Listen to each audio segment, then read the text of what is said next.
Thank you, Tracy. Uh, well, appreciate you guys all being here today. It's a pretty neat conference. Wanted to delve a little bit into the qualitative side of privacy. So for those of you who aren't familiar, I'm the lobbyist for the Insights Association.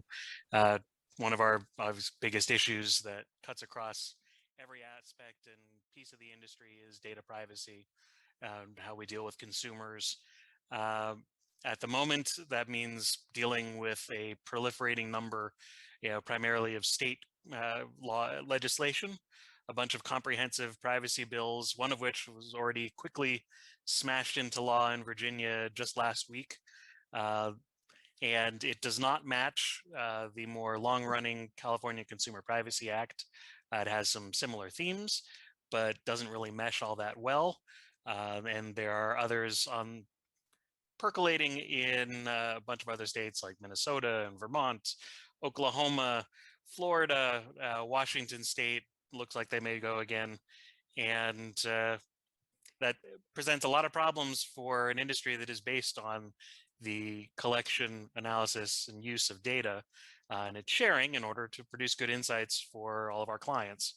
And that's why the Insights Association, in addition to being involved in all of these different state battles, we are also involved at the federal level with founding of Privacy for America coalition that is dedicated to the passage of a federal privacy law, and one hopefully that would be more focused on going after getting rid of bad behavior and punishing bad behavior and promoting good outcomes rather than spending all of government's time focused on the processes in which one gets there. But with that said, I want to get to our presenters, and I'm going to have questions for them. If you have questions as well as things go on, love you to put them into the Q&A, and we'll try to get them addressed as well. But who should we go with? Kerry, do you want to go first? And our presenters panelists will introduce themselves, and then we'll get into some questions. Fantastic. Hi, everyone. Thanks for having me. My name is Kerry Edelstein. I am the president and founder of a full-service research agency called Research Narrative. And I'm also one of the authors, along with Lisa Wilding Brown of Innovate MR, of a data privacy study that we did back in Q4 of 2019 and actually presented about a year ago at one of the last Insights Association conferences to take place before the world shut down. So this is a topic that we have been really studying, not just as a California-based business. So we were, looking at CCPA even before it launched, because we knew we were going to get hit with it immediately. But this is something that we do a lot of work in media, so our clients are really being pretty heavily affected by some of the laws that are out there, but they're also, in some cases, some of the ones committing some of the infractions that are being regulated. So this is a topic that at our business, we've been really talking pretty deeply about for a few years now. Thanks. Travis, you want to go ahead? Hey guys, Travis Santa here, the VP and Security Officer at Touchstone Research. We are a full-service marketing research firm that provides quantitative and qualitative research solutions for our clients. We're mainly in the youth and family, media and entertainment, and technology industries. And as Security Officer, I head up the company's data privacy initiatives. I write the policies and procedures related to all of our data collection, retention, that sort of thing, to make sure that we are in compliance with key regulations such as GDPR, CCPA. So as I mentioned, one of our focuses is on youth research. So obviously data privacy is of key concern, especially with COPA. So this is something that we're looking at very closely as well. Awesome. And Amy Lawrence, are you on? Yes. Hi. I'm Amy Lawrence. I am counsel in the Privacy and Data Security Group at Frankfurt Koenig Klein & Sells. It's a law firm. I'm an attorney. I'm outside counsel to companies that are building and managing their compliance programs. And I have been working closely with all of these laws over the past few years. I'm based in California, so on the front line of CCPA. But we have clients that are national and clients that are local, everything from one-person startups to multinational companies. And so working within not just state-to-state laws, but also the international laws like GDPR and what's happening in Brazil and other places are all part of my practice. Awesome. Thank you, Amy. All right, so I'm going to start with a couple of specific issues that I were asked about in advance, then get into some broader ones and go from there. I had a couple of people asking about dealing with online video, or video in general, in cases where video responses are being recorded, especially if either it's a survey, it could be a diary, what have you. What's a researcher's responsibility look like when it comes to ensuring the respondent is aware of the use of the recording and how their privacy is protected in these kind of contexts? Yeah, I could start off there. It's important to communicate that upfront clearly to the participant. How the data is, what data is going to be collected, the purpose for collecting the data, who it's going to be shared with, and all that information really should be part of the research agreement that goes over, gives you an overview of the study, what's involved, and what's going to be collected. Put that up front in front of the participant, have them review it, agree to it, and then they take part in the research. But really, that all needs to be communicated very clearly up front in the study.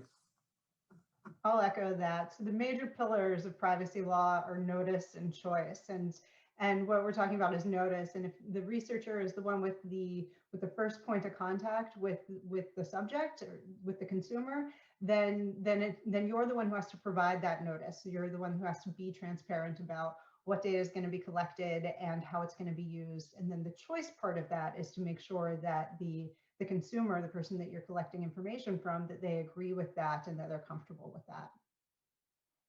Yeah, and I always say I agree with both, +1 to what both of you said. And I would say my philosophy has always been, sort of two parts. Part one is follow the law, know what the law is, and invest in people like Amy to advise us on what the law is. So that's one piece of it. But the other piece is kind of just the golden rule. Put yourself in the empathic seat of being, what would you want to know up front? What would you want to know is being recorded? Would you want to know how it was being used? Would you want to understand the language and the agreements you're signing up front? Kind of practice that bit of empathy of putting yourselves in the seat of the research participant. And if you're feeling uncomfortable with it as a participant, like there's work to be done to get it to a place of comfort. So that's kind of how I look at it from a duality standpoint. And what Kerry's saying, that follow your gut, is so important. We always tell clients, don't be creepy. If you have surprised someone, you have probably made a misstep. As long as they're not surprised and they understand, then you're probably doing all right. Yeah, I like that. Don't be creepy is going to become my new motto. I think that's a good thing in life anyways. So. Exactly. Yeah.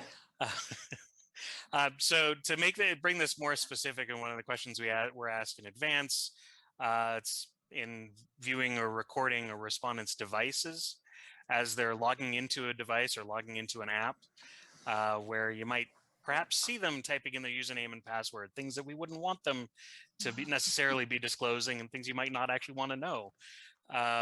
So what would you recommend in that instance? Would you blur the camera, block the camera view? Would you be blurring the video? Would you be talking about it in advance? How do you handle that kind of situation? All of the above. Yeah, exactly. Don't collect information that you don't want. Yeah. No, exactly. If it's not part of the, if the login is not part of the research process, then try to avoid that altogether if you can. If somebody needs to be logged into an account during for the session, have them log in prior to the session.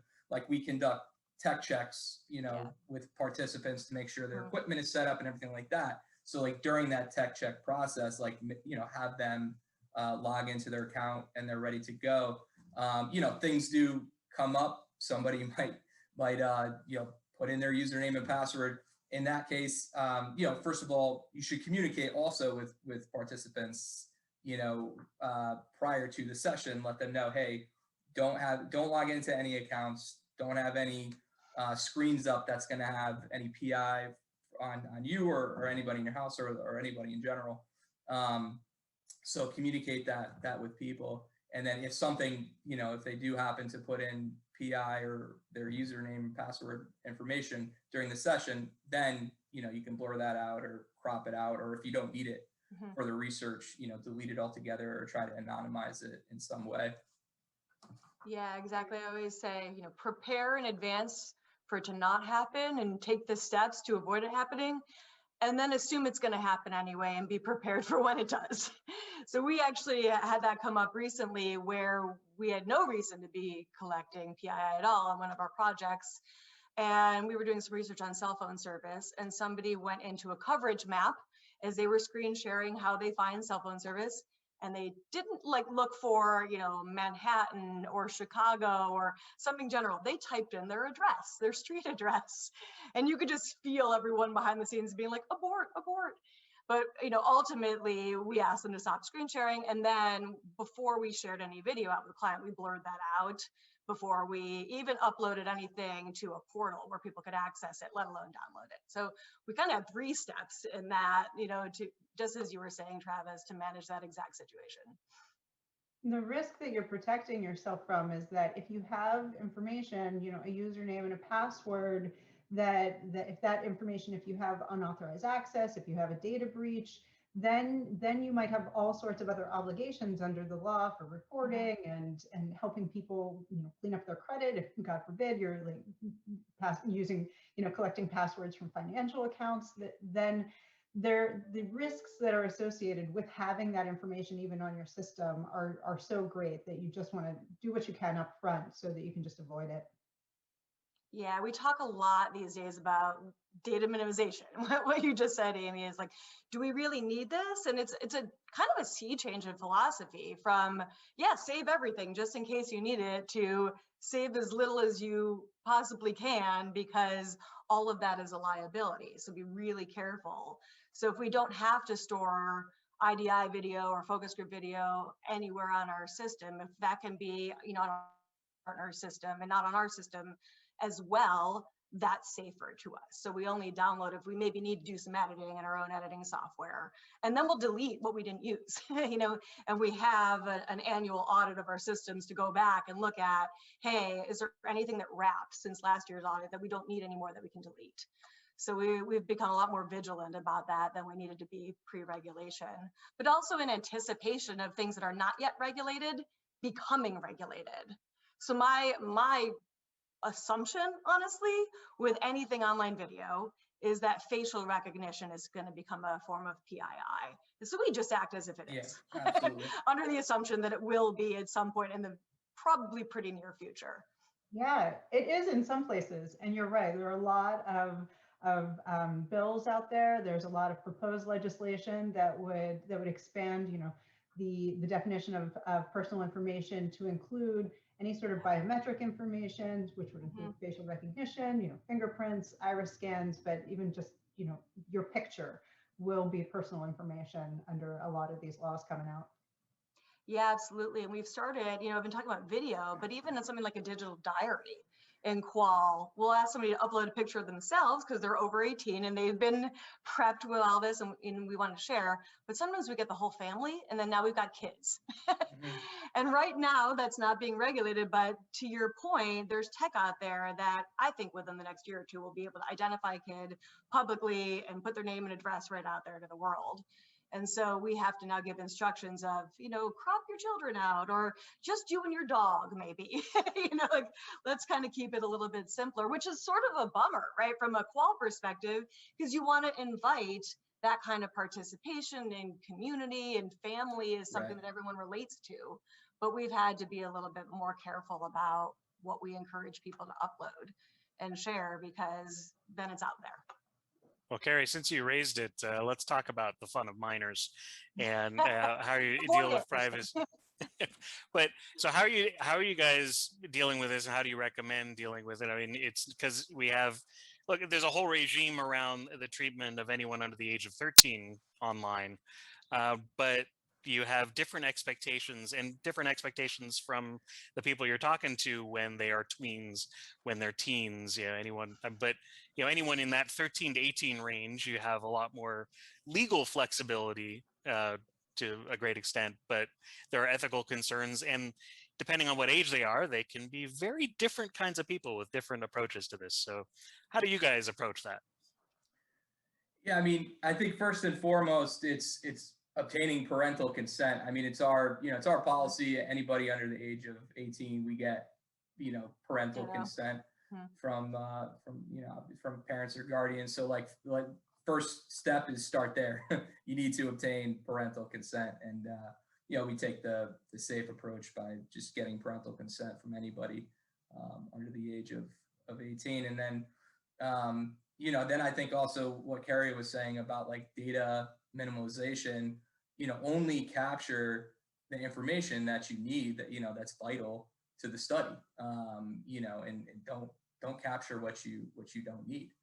I think those are two key components when you're dealing with minors. And on some level, there's a methodological difference between what we can do in person and what we would do online for this exact reason. So I'd be very hesitant to have, maybe teenagers, because they understand a little bit more what they're going to do. Again, to your point, Travis, still screen through parents and get that parental consent, even if they're 17. I want to know that an adult opted into this first. But I would say with children, we do some in-person research with children, or we did before the pandemic anyway. In an online setting, I would make that a parent-child combo, so that the parent is there advising and can, anything that becomes something that we feel might be the child oversharing, the parent is there to monitor that in real time. Whereas we might have a handful of kids in a focus group room and their parents are in the waiting room. And they've been advised on the topics and they've agreed, but I wouldn't do that online. I wouldn't have all kids without parental involvement with younger kids. And that's the smart way to do it. I mean, the federal law, COPPA, it's the Children's Online Privacy Protection Act. So it's like, it's all about collecting information from children online. Things that you could collect from a child in person are more regulated in the online ecosystem. And, in the 13 to 18 space, this is where states are really shifting. I mean, California has made their, everyone over 13 has the ability to consent to their collection of information, but in that 13 to 16 age range, it's a little bit different than 16, 17, 18. So you have to be careful about the initial conversations. Are you making sure that they are consenting to the collection of their information, and that you're getting that consent from the right person? Like, is it, if they're 14 in California, the child can consent, but if they're 14 somewhere else, you'll want the parent to consent. So the safe thing to do is just always have the parent there, because, and in other states, we're seeing it go even up to 18, and outside of the US, up to 18 is where you're going to need the parental consent. So it's definitely, everything is pushing that direction. So I definitely get the parental consent angle, but Kerry, since you were talking about involving the parents being there as part of the research interaction, how do you balance out how that may bias the responses of the under 18er? Because I have to, certainly as a teen, I would not have responded to questions in front of my parents the same way as I would if they weren't there, even for mundane things, most likely. Yeah, well, certainly for 13 to 17-year-olds, the law is different, to Amy's point. So with teenagers, we can have them there alone. They just have to be recruited through parents so that we get parental consent. With kids, I mean, the reality is we always joke, like, the kids aren't the ones going to the store and making the purchase, so, and there are parental monitoring tools even on media where there isn't necessarily transactional purchase each time. So our belief is at some point the parents do get involved, inherently. For most of the work we're doing with kids, there is a purchase that is taking place by the adult. So I don't worry about that so much, but we also do talk track that with parents ahead of time. It's like, let your child answer. That's going to be part of the activity. I know you're going to want to answer for them. That's going to be very tempting, but let them be the one answering. And we can also address the child in that conversation to elicit that response. And then I think it's also the part of the moderator. This is the finesse of qual research, right? It's on the moderator to also pay attention to what the kids are doing. We do a lot of work with like educational games and play. And so you can see the kids noodling on camera with something and you can observe what they're doing. It's not just what they're saying. So it's on us as analysts to also, read between some of those lines. And I think from a technical standpoint, I mean, with the younger kids especially, the parent is going to need to assist like getting the technology set up for the most part. So like they're going to need to be a part of at least the beginning part of the session. But to Kerry's point, that's part of the setup is to explain to parents, listen, we want to hear from the child. You can be there, just be in the background in case anything comes up. But to your point, Howard, obviously we want to get the best feedback, most truthful feedback from kids as possible. And if the parents like lingering right behind them, that could impact things. But just wanted to mention that from like a technical standpoint, they're going to need to have some type of involvement, but it's key to kind of communicate who we want to get the feedback from ultimately. Yeah. Cool. All right. So pivoting a bit, and we'll talk about your clients and corporate researchers and such. So if you guys have advice you might give to the corporate researchers, maybe feeling that these issues of privacy are being addressed by their partners and agencies, and they can contract that work out and they don't have to worry about some of the details. Is that the case? Yeah, I mean, they've already hit us pretty hard with some pretty elaborate security reviews. I know, Travis, you've been through that as well. We've gotten, 20, 30-page files of documentation we have to fill out of all of our security policies and how we handle that. And, if there's if something gets hacked, what is our protocol? Who do they contact? Who does what? Some of our clients have that multiple times over. So one of them, for example, has that for in our office space, and then has another one for remote work, and then has another one for digital. And we have to fill out that security file 3 different times over. I will also say we do a lot of work in media and telecom, and those are heavily regulated types of end clients in and of themselves. So they're very on top of that. And so actually a lot of our desire to get ahead of this was we knew that our clients were going to get hit with it right away.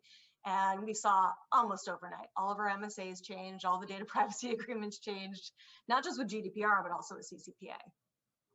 So we actually have somebody on our team who is our dedicated security officer, and we wrote a very detailed IT and security plan for that, and it's based on ISO 27001. So we went through and we kind of did it point by point along those lines, and that's something that we can then share out. And then we have a summary of what it says for layman's terms that we can also share with our point people so that they don't have to read this, very extensive, pretty brutal document, but they can actually see not only what the key headlines are, but what each of our team members has signed off on committing to. So that's, I think we feel that we don't necessarily need to educate our clients on that. We more, to your point, Howard, have to demonstrate that we're educated on that and we're committed to that. And so we have all those documents and protocols in place.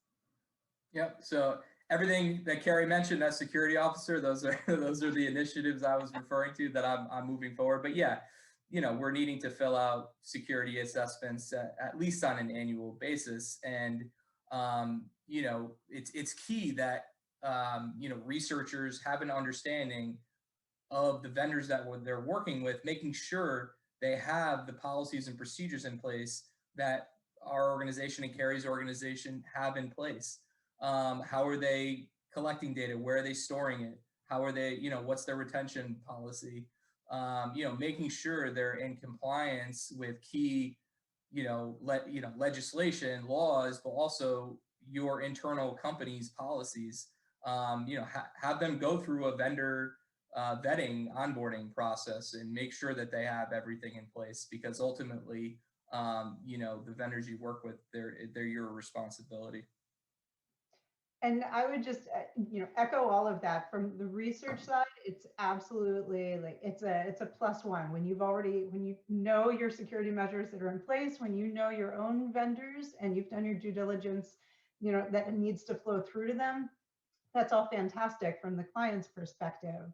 I would also say, from the client side, don't forget about the privacy part of this too. I mean, what happens to the data once it's collected is obviously very, very important, but but don't forget about the fact that the researcher is the front line with that consumer. And so if you feel strongly about the way that the notice is going to be presented, or if you if you want to know what the consumer is going to read before they sign off on, those are all things that the client would need to think about. And remember that those are obligations under the law that will fall on the client. I mean, they may try and pass through liability to a certain extent through the contracts, but that's not always practically a reality. Depending on how big or small the vendors that you're working with, they may have insurance for some things, but not others.